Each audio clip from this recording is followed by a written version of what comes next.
Was this scrap of cloth once a tunic worn by Alexander the Great of ancient Greece, who put an end to the Persian Empire of Darius the Great around 330 BC? Could it be a scrap of Alexander the Great's clothing? A fragile piece of purple and white fabric.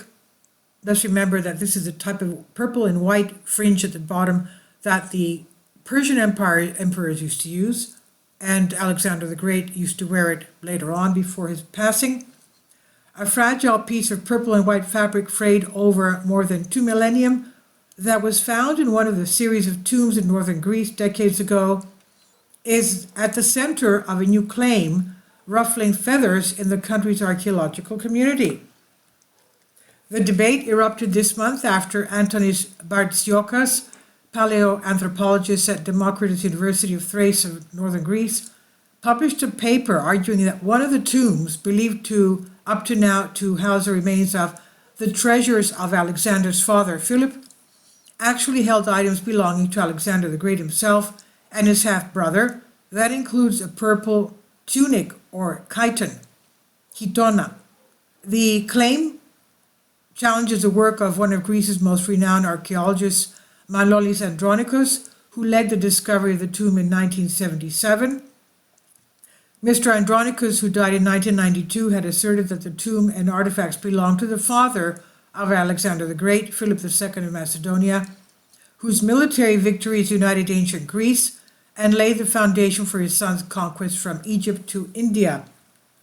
Mr. Bartsiokas, who specializes in microanalysis of fossils, instead believes that it was Alexander's half-brother, Aridaeus, or Philip III, who was buried in the tomb along with some of Alexander's possessions, including the tunic, a piece of purple cotton with a layer of white fabric in between. If the new claim were confirmed, it could upend long-held beliefs about one of the most important burial sites in Greece.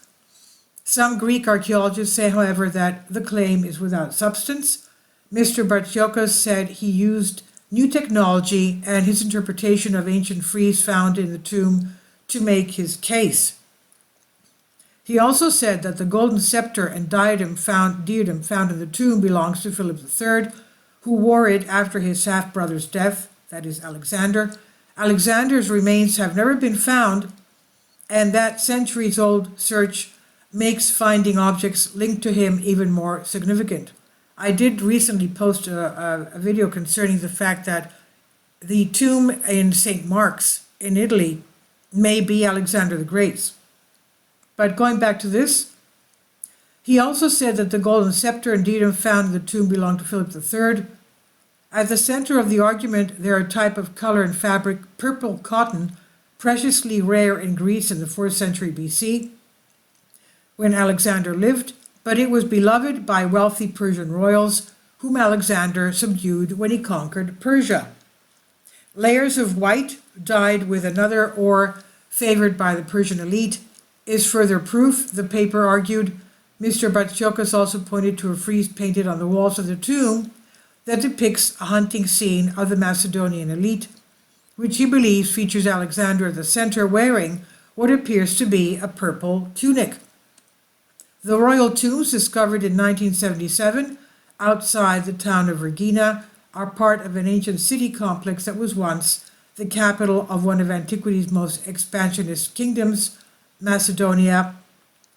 Mr. Andronikos, the archaeologist, was widely credited with finding the final resting place of Philip II. While in a written response to the Times, when asked to comment on the critics of his paper, Mr. Bartsiokas said they will have objections without providing any evidence, any adverse evidence, as they have done so far. Stubbornness dies hard, he said. Mr. Bartsiokas also accused that the late Andronikos having suppressed evidence of artifacts that originated from a period a generation later, which he says would debunk the claim that the tomb belonged to Philip II, that is, the father of Alexander the Great. This is not the first time Mr. Bartsiokas' takes on the tombs has riled Greece's archaeology community. In 2000, he argued that the remains found in the tomb could not belong to Philip II, drawing a line between the old king's known injuries and evidence on the bones. Many Greek archaeologists dismiss him then and are doing so again. There's fertile ground for speculation, but such discussions are baseless. Stella Drougou, Emeritus Professor of Classical Archaeology at Aristotle University, Salonika, told the Greek paper. Miss Drougou, who led the excavations of the tomb after Mr. Andronicus' death, added that Mr. Baccioca's theories ran counter to data collected during excavation. Ms. Drougou did not respond to requests for comment. Verifying ancient ruins and artifacts can be extremely difficult for a figure like Alexander the Great, who believed himself to be the son of a god who was wrapped in mythology even during his lifetime. That task is all the more difficult. James Rahm, professor of classics at Bard College, said he believed that Mr. Baccioca's theories could be legitimate. The resistance to his theory stems from a combination of reverence for Philip II and reverence for Andronicus, the archaeologist, said Mr. Rahm, who is the author of Ghost on the Throne, The Death of Alexander the Great and the War for Crown and Empire. Mr. Baccioca, the archaeologist, though, may have undermined his own theory through his reading of the crumbling frieze on the tomb. He said, some experts don't think it's Alexander at its center. Although he may have legitimate claims about the garment, he also layers them with other claims, for example, about the frieze that are harder to defend, Mr. Rahm said.